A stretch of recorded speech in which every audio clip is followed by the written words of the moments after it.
देखो पार्टीशन का तो क्या है कि पार्टीशन तो उसने खुद ही बना के नहीं दे रखी क्या, हाँ 0 से 1 ना। अब 0 से 1 जो इंटरवल था, 0 से 1 की पार्टीशन कैसे की है? पहले तो आपको ये चूज करना है कि लेंथ में क्या लेके चलूंगा। लेंथ जो लेके चलना है वो डिपेंड करेगा इंटरवल पे ही। तो मैंने आपको ये बताया कि लास्ट पॉइंट में से फर्स्ट वाला माइनस कर दो, 1 माइनस 0 बाई एन किया। एन मैंने इसके सब इंटरवल में मैंने इसको डिवाइड करना है मान लिया, क्योंकि जनरली हम एन ही लेके चलते हैं। तो ये लेंथ आ गई मेरे पास 1 बाई एन। इस लेंथ के कोरोस्पोंडिंग मैं क्या करूंगा, इसमें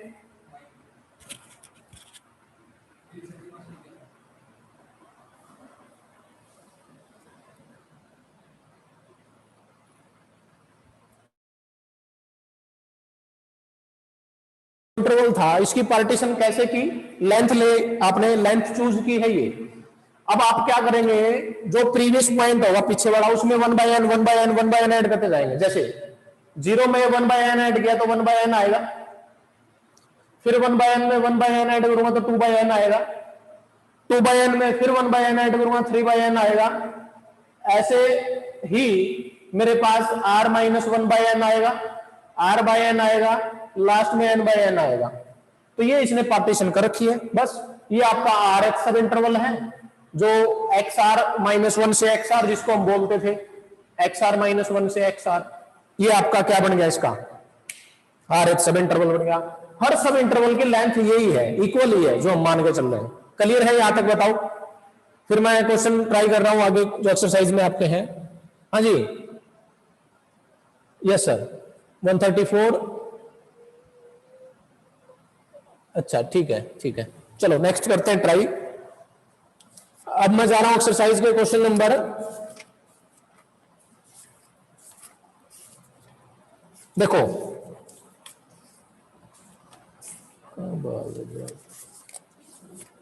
या देखो मैंने आपको क्वेश्चन दिए थे, इसमें 3 तक दिए थे कि 4th कर लिया, ट्राई कर लेना। 4th आज आपने खुद ट्राई करना है, मैं 5th से स्टार्ट कर रहा हूं इसमें। 5th में देखो आपको जो उसने फंक्शन दे रखा है वो फंक्शन क्या है, क्या वो फंक्शन, वो फंक्शन बताओ क्या है।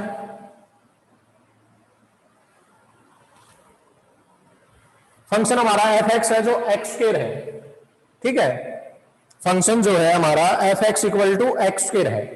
इस फंक्शन के कोरस्पॉन्डिंग आपसे उसने पूछा है कि इसको इंटीग्रेट करना है, मींस इंटीग्रेबल प्रूव करना है कि वो फंक्शन इंटीग्रेबल है, और वो फंक्शन इंटीग्रेबल है उसका इंटीग्रेशन उसने फाइंड आउट कर रखा है। लेकिन ऐसे फाइंड आउट नहीं करना, ये हमने लोअर इंटीग्रल और अपर इंटीग्रल निकालने हैं, कल भी बता था। दोनों इक्वल आएंगे, वो दोनों इक्वल आएंगे के स्क्वायर बाई 3 के इक्वल, सॉरी के क्यूब बाई 3 के इक्वल, क्योंकि इंटरवल हमारा 0 से के है, ठीक है। उसके कोरस्पॉन्डिंग हम इसको सोल्व करेंगे। ये है, देखो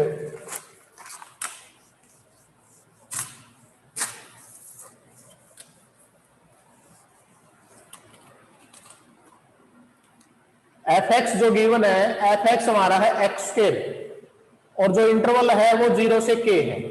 जैसे अभी बात की पार्टीशन हम करनी आपको आनी चाहिए, 0 से के तक की पार्टीशन करनी है, तो फिर मैंने लेंथ भी तो चूज करनी पड़ेगी।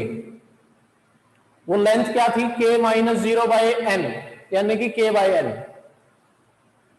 हर सब इंटरवल की लेंथ हमारी के बाई एन ही रहेगी जो हमने डिसाइड की है सबसे पहले। तो 0 में 1 के बाई एन ऐड करेंगे तो के बाई एन में फिर के बाई एन, 2 के बाई एन, 3 के बाई एन, 4 के बाई एन, और आर एच बना देता हूं जो जनरल सब इंटरवल होता है, आर माइनस के बाई एन और आर के बाई एन, ठीक है। ये एक्स आर माइनस 1 है और ये आपका एक्स आर है और ये एक्स एन है। ये जैसे आप चूज करके चलते हैं, first point x note, second point x one, second point sorry हाँ ठीक है x2, ये x3, और ये xr माइनस 1, ये xr और ये xn। इसके कोरस्पोंडिंग हमने इस फंक्शन के लिए स्मॉल mr और कैपिटल mr की वैल्यू निकालनी। अब पहले तो ये बताओ, जो ये फंक्शन है एफ एक्स हमारा जो एक्स स्क्वायर है, इंक्रीजिंग या डिक्रीजिंग अगर आप पता कर लेते हैं पहले, तो उसके लिए small m r capital m r निकालना इजी हो जाता है। ठीक है, इसका फर्स्ट डेरिवेटिव किया, फर्स्ट डेरिवेटिव टेस्ट अप्लाई कर रहे हैं, 2x आएगा। अब ये x लेना कहां से है, इस इंटरवल में से लेना है। इसमें जो k है आप बता सकते हैं कि ये k की वैल्यू क्या रहेगी, पॉजिटिव रहेगी, नेगेटिव रहेगी कि जीरो रहेगी, क्या रहेगा ये k, कोई बताएगा? देखो सिंपल है कि ये जीरो से स्टार्ट हुआ है, तो ये आगे जो वैल्यू होती है सीधी सी बात है कि ये वैल्यू इससे ग्रेटर होगी, क्योंकि इंटरवल ही ऐसे डिफाइन होता है हमारा, क्लोज इंटरवल हो चाहे ओपन इंटरवल हो। लेफ्ट पॉइंट जो होगा और जो राइट पॉइंट होगा उन दोनों में क्या आपस में रिलेशन बनेगा कि राइट वाला लेफ्ट वाले से ग्रेटर होगा हमेशा, तभी ये इंटरवल डिफाइन होता है जो रियल नंबर के ऊपर आप डिफाइन करते हैं। ठीक है, तो इसका first derivative greater than zero आएगा किन x के लिए, उन x के लिए जितने भी x आप इस क्लोज इंटरवल जीरो से k में लेंगे। दैट मीन्स क्या हो गया, ये फंक्शन हमारा इंक्रीजिंग हो गया, f(x) इज इंक्रीजिंग, ये फंक्शन इंक्रीजिंग फंक्शन है। अगर ये इंक्रीजिंग फंक्शन है तो जो आपका rx सब इंटरवल है जो xr-1 xr तक होता है, उस पे इस पे मिलेगी मेरे को स्मॉल एम आर की वैल्यू और इस पे मिलेगी मेरे को कैपिटल एम आर की वैल्यू। xr-1 एक्चुअल में ये है r-1 k/n, r-1 into k/n है, और ये क्या है r/n है, सॉरी r k/n है। यहां तक ठीक है, क्लियर है? कुछ नहीं किया मैंने, सबसे पहले तो जो फंक्शन था उसको चेक किया इंक्रीजिंग या डिक्रीजिंग। फर्स्ट डेरिवेटिव टेस्ट से चेक करते हैं कि फर्स्ट डेरिवेटिव अगर ग्रेटर देन जीरो आता है इस इंटरवल के लिए, ठीक है, तो ये फंक्शन इंक्रीजिंग हो जाएगा, इस पे small m r capital m r ऐसे मिल जाएंगे। अगर ये डिक्रीजिंग होता तो इस पे कैपिटल एम आर और इस पे स्मॉल एम आर मिलता, ये आपको मैंने पहले बता रखा है, यहां तक केस था ये। अब हम क्या करेंगे, x की जगह r-1 इंटू k/n पुट कर देंगे इस फंक्शन में, उससे क्या वैल्यू मिलेगी मेरे को उस फंक्शन की, स्मॉल एम आर की वैल्यू। तो बताएंगे स्मॉल एम आर हमारा क्या बना, इसमें रखेंगे x की वैल्यू r-1 इंटू k/n, इसका होल स्क्वायर हो जाएगा। ठीक है, ये स्मॉल एम आर की वैल्यू आ जाएगी। ये वैल्यू जब पुट करेंगे x की इस फंक्शन के अंदर, वो कैपिटल एम आर मिल जाएगा मेरे को। कैपिटल एम आर की वैल्यू क्या आएगी, ऐसे ही कैपिटल एम आर मेरा आएगा r k/n होल स्क्वायर। ठीक है, अब ये दोनों वैल्यू आ गई, डेल्टा आर और बता दो साथ में, जिसका यूज करके चलेंगे हम LFP और UFP के लिए। डेल आर क्या है, डेल आर वही है जो लेंथ हमने स्टार्टिंग में चूज की थी, जो इक्वल थी, हर सब इंटरवल की लेंथ वही रहेगी। क्या लेंथ हमने चूज की थी, लेंथ हमने चूज की थी k/n, तो ये भी k/n ही है, इक्वल ही लेंथ लेके चल रहे हैं। अब हम बना सकते हैं इसमें, ठीक है, अब इसमें चेंज करो, LFP और UFP निकालो, फिर LFP जो आएगा उसके ऊपर लिमिट वगैरह ऑपरेट करेंगे और उसको फिर लोअर इंटीग्रल में चेंज कर लेंगे। ये है, देखो LFP क्या था, LFP ये P कोड है जो हमने पार्टीशन करके दिखाई थी, वही पार्टीशन है। लिखना है कि पार्टीशन हमारी थी क्या, फर्स्ट पॉइंट 0, फिर k/n, 2 k/n, 3 k/n, r-1 k/n, r/n, r k/n, और लास्ट में r इंटू क्या आएगा वहां पे, सॉरी k इंटू जो भी आएगा वो पॉइंट लास्ट में आपका ये बच जाएगा k। LFP क्या था, summation of small m r del r, ये था। ठीक है, ये स्टार्टिंग में मैंने डेफिनेशन बताई थी।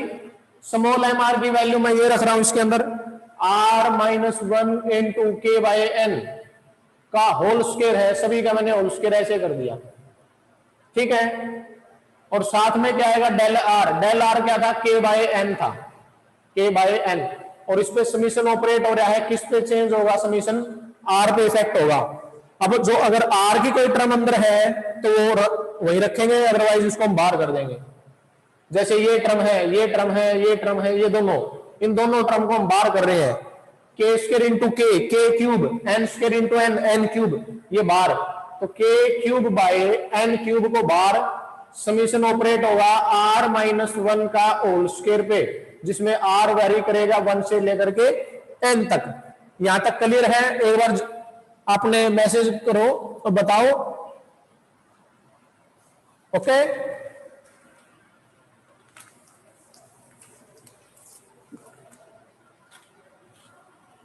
ठीक है यहां तक।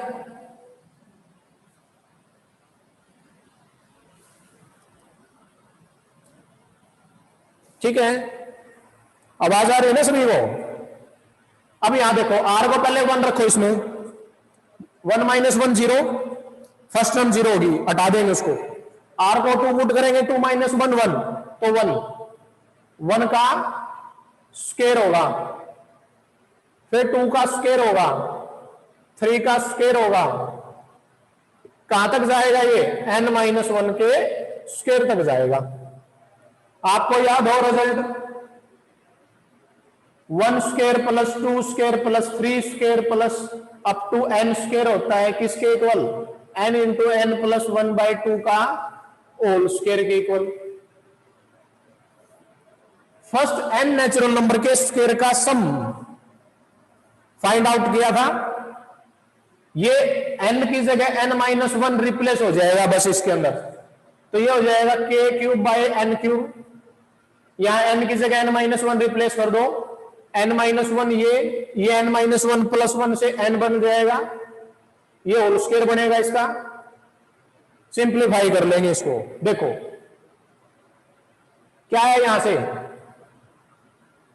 चेंज करो, वैल्यू बताओ क्या आएगी। यहां से n कॉमन लो, ये n लो कॉमन यहां से, ठीक है, वो चेंज करके बताना है।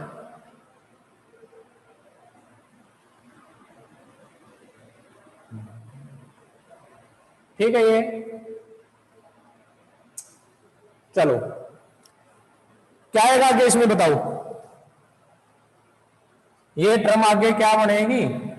Next term k cube by n cube, square कर दिया मैंने, n माइनस 1 का स्क्वायर, n का स्क्वायर बाय 4, ठीक है, ये आएगी, ठीक है।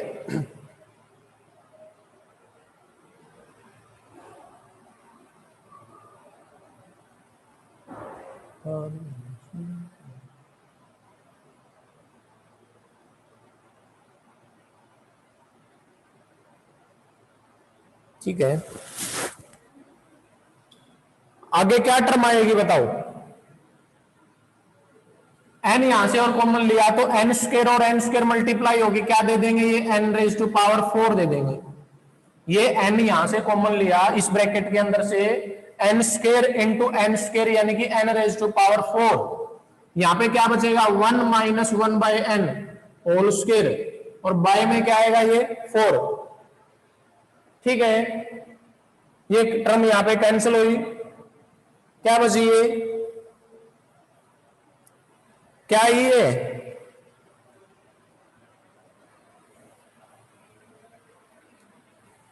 कुछ चेंज है क्या इसके अंदर? ये देखो एक बार दोबारा से, स्मॉल एम आर की वैल्यू में क्या डिफरेंस आया, इसमें डिफरेंस बताना है कि क्या आना है। ठीक बात है, ये फॉर्मूला के क्यूब का होता है, क्यूब बड़ा है ये तो, बिल्कुल सही बात है।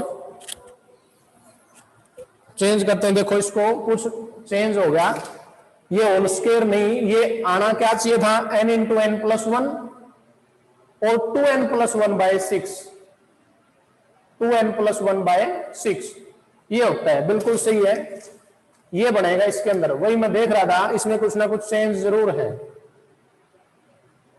ये है, तो यहां पे चेंज करेंगे इसको दोबारा से। देखो मैं दोबारा बता रहा हूं इसको, इसी को रिपीट करेंगे एक बार दोबारा से। मैंने कहा है कि होल स्क्वायर है, ये सभी नंबर होल स्क्वायर है, तो जो ये था फर्स्ट n नेचुरल नंबर के स्क्वायर का सम था, n into n plus 1 two n plus 1 by 6, ठीक है, ये आपका प्लस 1 में आता है। इसमें मैंने क्या किया, इसमें चेंज क्या करना है? n की जगह n माइनस 1 चेंज करना है, तो n की जगह n माइनस 1 चेंज करेंगे तो फर्स्ट टर्म n माइनस 1 हो जाएगी, सेकेंड टर्म n हो जाएगी, थर्ड टर्म बताओ, n की जगह n-1 रिप्लेस करेंगे तो ये 2n-1 दे देगा, और बाय में क्या रहेगा 6 रहेगा। अब इन तीनों टर्म में n कॉमन ले लो, फर्स्ट टर्म में भी n कॉमन, सेकंड टर्म में भी n कॉमन, थर्ड टर्म में भी n कॉमन, वो n मल्टीप्लाई होके n क्यूब इससे कैंसिल कर देगा, तो ये k क्यूब इंटू यहाँ पे 1-1/n बचेगा, यहां से n लेने के बाद 1 बचेगा, यहां से n लेने के बाद 2-1/n दे देगा ये, और बाय में क्या आएगा ये 6। ये है आपका LFP, लोअर सम आया है ये। अब ये लोअर सम जो आया इसके ऊपर लिमिट ऑपरेट कर दो, आप लिमिट ऑपरेट करो n टेंड्स टू इंफिनिटी। जब लिमिट ऑपरेट करेंगे तो आप देख सकते हैं कि ये टर्म आपकी 1 बन जाएगी, क्योंकि 1/∞ 0 दे देगा, 1 - 0 1, ये भी 2 - 0 क्या देगा 2। ठीक है, ये तो क्या बने आपका लिमिट। जब ऑपरेट करता हूं मैं दोनों साइड, तो जो लिमिट ऑपरेट करता हूं तो लिमिट ऑपरेट करने के बाद मेरे को राइट हैंड साइड में मिलता है k³/3, क्योंकि ये जो 2 बचा है ये 6 से कैंसिल कर देगा, 3 बच जाएगा। ये लोअर इंटीग्रल, लोअर इंटीग्रल की ये रिप्रेजेंटेशन है कि ये लोअर इंटीग्रल की वैल्यू आई जो k³/3 के इक्वल बनी है, ये हमारा लोअर इंटीग्रल। सेम वे में हम निकाल पाएंगे यहां से अपर इंटीग्रल, तो मैं केवल एक बता रहा हूं, आगे वाले केस में अपर इंटीग्रल बताएंगे हम। तो लोअर इंटीग्रल अपर इंटीग्रल आपको इक्वल नजर आएंगे, आप देख सकते हैं कि वो दोनों इंटीग्रेबल अगर इक्वल है तो वो फंक्शन रीमान इंटीग्रेबल है, और सिंपली जो इंटीग्रेशन होगा हमारा, जिसकी लिमिट 0 से k होगी, जो फंक्शन था वो क्या दे देगा k³/3 मिल जाएगा, वो दोनों इक्वल हो जाएंगे उस केस में, तब ये था। चलो नेक्स्ट करते हैं, नेक्स्ट ट्राई करते हैं। अब नेक्स्ट क्वेश्चन में जो फंक्शन हमारा, वो फंक्शन क्या है x है, f(x) इक्वल टू x है। ठीक है, f(x) इक्वल टू x है।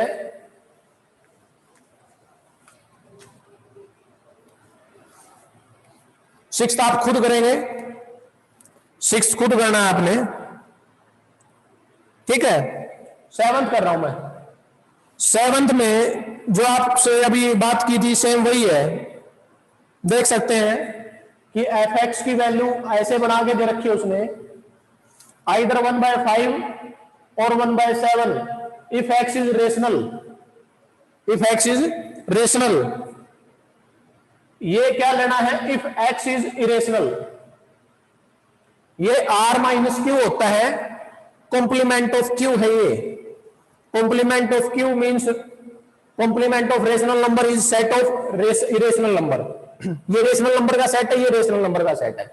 कल जैसे एग्जांपल किया था, अभी जैसे आप पूछ रहे थे फोर्थ एग्जांपल की तरह सेम वही है। वहां पे 1 और -1 दे रखी थी वैल्यू, और यहाँ पे 1/5 और 1/7 है। एक मिनिमम है, एक मैक्सिमम है। कौन सी मिनिमम इसमें 1/7 है और मैक्सिमम 1/5 है। हाँ, जो इंटरवल दिया है वो इंटरवल आपके पास ये है 0 से 1। कल भी हमने वो 0 से 1 ही सोल्व किया था। 0 से 1 की पार्टीशन कैसे करेंगे, पार्टीशन कैसे होगी 0, 1/n, 2/n, 3/n up to this, last में n/n आएगा। ठीक है, इसको भी आप खुद ही ट्राई करेंगे। मैं इसमें यूएफपी बता देता हूं आपको। यूएफपी क्या आएगा इस पार्टीशन के according, capital m r del r होता है, r goes from 1 to n। Capital m r की वैल्यू ये आएगी, small m1, small m2, small m3, सभी स्मॉल m वाले तो ये आएंगे, कैपिटल m वाले ये आएंगे। कैपिटल एम आर ये सुप्रीमम होता है, आपको पता है, rth सब इंटरवल के लिए उस फंक्शन का, उस पार्टीशन के अकॉर्डिंग। ठीक है, तो ये वैल्यू क्या देगा 1/5 देगा।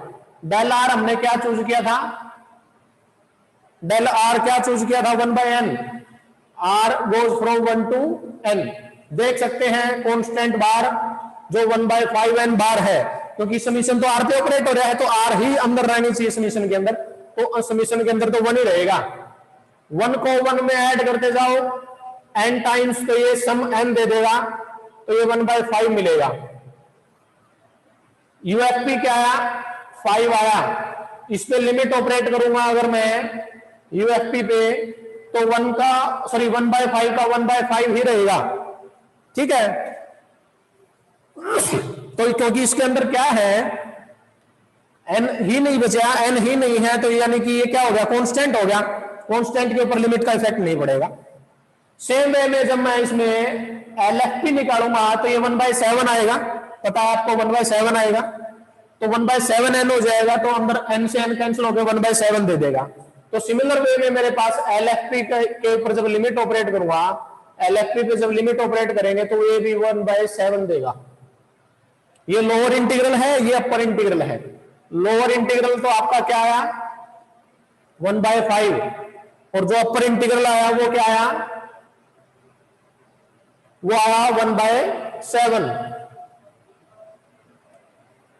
सॉरी, लोअर इंटीग्रल तो है 1/7 और ये है 1/5 अपर इंटीग्रल। दोनों डिफरेंट है, आप देख सकते हैं, एक की वैल्यू 1/5, दूसरे की value 1/7। That means f is not Riemann integrable. क्या ये फंक्शन बाउंडेड है? एक रिजल्ट बनता है यहां से, एक ध्यान रखना, आपसे पेपर में ऐसे क्वेश्चन पूछ सकता है, give an example of a function, give an example of a function which is bounded but not Riemann integrable या नॉट आर इंटीग्रेबल, मीनिंग एक ही है। जो फोर्थ एग्जांपल किया था वो और ये एक ही बात है, कोई सा भी एक एग्जांपल याद रख सकते हैं कि ऐसे एग्जांपल देना है अपने फंक्शन का जो बाउंडेड हो। बाउंडेड हो का मीनिंग कि दो ऐसे रियल नंबर मिले जिनके बीच में इस फंक्शन की सारी वैल्यू लाई करे। तो ऐसी दो वैल्यू मेरे पास 1/5 और 1/7 है कि सारी वैल्यू इनके बीच के अंदर ही, मतलब ये जरूरी नहीं है कि मतलब इनके बीच में ही है, कि दो पॉइंट ऐसे मिल गए मेरे को 1/5 और 1/7, सारी वैल्यू जो है इस फंक्शन की इन्हीं के अंदर आ रही है। f(x) के इक्वल, इक्वल का भी साइन मैंने ऑपरेट किया यहाँ, इक्वल, ठीक है। तो ये फंक्शन इस प्रॉपर्टी को सेटिस्फाई कर रहा है, that means f(x) is bounded but not Riemann integrable, means upper integral lower integral equal नहीं है। जो फोर्थ एग्जांपल था वो भी इसी के लिए काम करेगा, ये है इसके लिए ये भी। तो वैसे चेंज करके आप कुछ भी बना सकते हैं। ये जहां ये 1/5 1/7 लिया था, 2 3 ले लो, चाहे 5 3 ले लो, लेकिन इक्वल नहीं ले सकते, दोनों डिफरेंट लेंगे। तो ऐसा एग्जांपल आपके पास यहां तक का ये था। क्लियर है यहां तक? बताओ मेरे को, आगे करते हैं फिर इसमें। नेक्स्ट जी, अब मैं 8th क्वेश्चन की बात करूंगा, एक जो इंपॉर्टेंट है। 8th देखो, उसने f(x) की जो वैल्यू दी है, f(x) की जो वैल्यू दी, या तो है वो cos x या है वो sin x। इंटरवल हमारा 0 से π/4 है, ठीक है। 0 से π/4 में ये बताओ, cos और sin का जब आप ग्राफ बनाते हैं 0 से π/4 तक, ना कि 0 से π/2, आप ये सोचो कि कौन सी वैल्यू बड़ी होगी या इक्वल होगी किससे? कोसाइन और साइन, दो फंक्शन है यहां। आपको पता है कि आपके पास साइन एक्स का ग्राफ ये होता है, सेम वे में कोस एक्स का ग्राफ ये होगा। अब मैं कह रहा हूं कि जब आपके पास 0 से π/4 जब इंटरवल लेंगे, 0 से π/4 जब इंटरवल लेंगे, तो आपके पास जो ग्राफ रहेगा, एक का ग्राफ तो ऐसे बनेगा, दूसरे का ग्राफ ऐसे आएगा। ये वैल्यू ऐसी है जो दोनों के लिए कोइंसाइड कर रही है। ये π/4 की बात कर रहे हैं यहां पे, ठीक है। π/4 पे क्योंकि cos π/4 भी 1/√2 होता है और sin π/4 भी 1/√2 होता है, इसलिए कह रहा हूं। तो ये इक्वल तो है cos π/4 और sin π/4, किस वैल्यू के लिए? π/4 के लिए। अदरवाइज जो cos है उसकी वैल्यू ग्रेटर ही रहेगी sin से। For all x which lies in this interval, जो x यानी कि जो x की वैल्यू इस इंटरवल में आएगी उसके लिए cos x की वैल्यू ग्रेटर या इक्वल रहेगी sin x से। चेक कर सकते हैं, रखो x को 0 रखो, क्योंकि 0 भी लेना है, π/4 दोनों लेने हैं। 0 रखेंगे cos 0 1, sin 0 0, तो ये वैल्यू ग्रेटर आई। 0 के बाद 30 डिग्री रखो, π/6, cos π/6 कितना होता है √3/2, लेकिन sin π/6 होता है 1/2, तो ये वैल्यू बड़ी आएगी। π/4 में दोनों इक्वल है, तो इक्वल का भी साइन हमने ऑपरेट किया है। तो इसको ध्यान रखेंगे पहले तो कि कौन सी वैल्यू ग्रेटर है, क्योंकि उससे हम ये डिसाइड कर पाएंगे कि small m r capital m r किस फंक्शन पे हमें मिलेंगे। ठीक है, ये तो ध्यान रहेगा रिजल्ट। तो देखो अब इसको सॉल्व करते हैं। अभी यहां देखो फंक्शन उसने ऐसे बना के दिया आपको, आइदर cos x और sin x if x is rational, और ये तब इफ x इज इरेशनल। इसके लिए हमारे से आप एक क्या पूछ रहे हैं कि ये प्रूव करो कि जो ये फंक्शन है वो रीमान इंटीग्रेबल नहीं है। That means lower integral upper integral की वैल्यू दोनों डिफरेंट आएंगी। ठीक है, तो ये फंक्शन रीमान इंटीग्रेबल नहीं है, ये प्रूव करके दिखाना हमने। तो रिजल्ट तो पहले सबसे आपको ध्यान रखना चाहिए कि इंटरवल जो हमारा 0 से π/4 था, उस 0 से π/4 के लिए कौन सी वैल्यू बड़ी है, कौन सी वैल्यू स्मॉल है। ये ग्रेटर है, ये स्मॉल है, यानी कि इसमें हमें क्या मिलेगा, स्मॉल एम आर मिलेगा। इसमें मेरे को क्या मिलेगा, कैपिटल एम आर मिलेगा। वो किस पॉइंट में मिलेगा वो आपने बताना है। इसकी पार्टीशन क्या होगी, कैसे होगी 0 से π/4 की पार्टीशन। लेंथ क्या लेंगे, π/4 - 0/n यानी कि π/4n। तो लेंथ आपकी चूज कर ली हमने, π/4n है। π/4n π/4n π/4n ऐड करते जाओ। First 0 π/4n, 2 π/4n, 3 π/4n, r - 1 π/4n, r π/4n up to so on. Last में वो चला जाएगा कहां तक, π/4 तक। ठीक है, ये पार्टीशन ली। अब जो rth सब इंटरवल था, वो rth सब इंटरवल आपको पता है क्या है, r - 1 π/4n है, और ये क्या है, r π/4n है। ठीक है, अब मैं इस इंटरवल के लिए मैं बताना चाह रहा हूं कि स्मॉल एम आर क्या आएगा, कैपिटल एम आर क्या आएगा। आप बताओ स्मॉल एम आर की वैल्यू, अपने अपने व्यू दो भाई, अपने अपने चैट बॉक्स में लिखो, बताओ मेरे को कि इसके अंदर मैं स्मॉल एम आर की वैल्यू किस पॉइंट पे निकाल पाऊंगा और कैपिटल एम आर की वैल्यू मैं कैसे निकाल पाऊंगा, वो बताओ मेरे को पहले। सम ऑफ एंगल एपी वाला अप्लाई हो जाएगा, sine of first angle plus last angle by 2, sine of n into difference of angle by 2, sine of difference of angle by 2, वो ऑपरेट होगा। इस लिंक को दोबारा एक बार ज्वाइन कर लो, आप दोबारा से कनेक्ट करते हैं।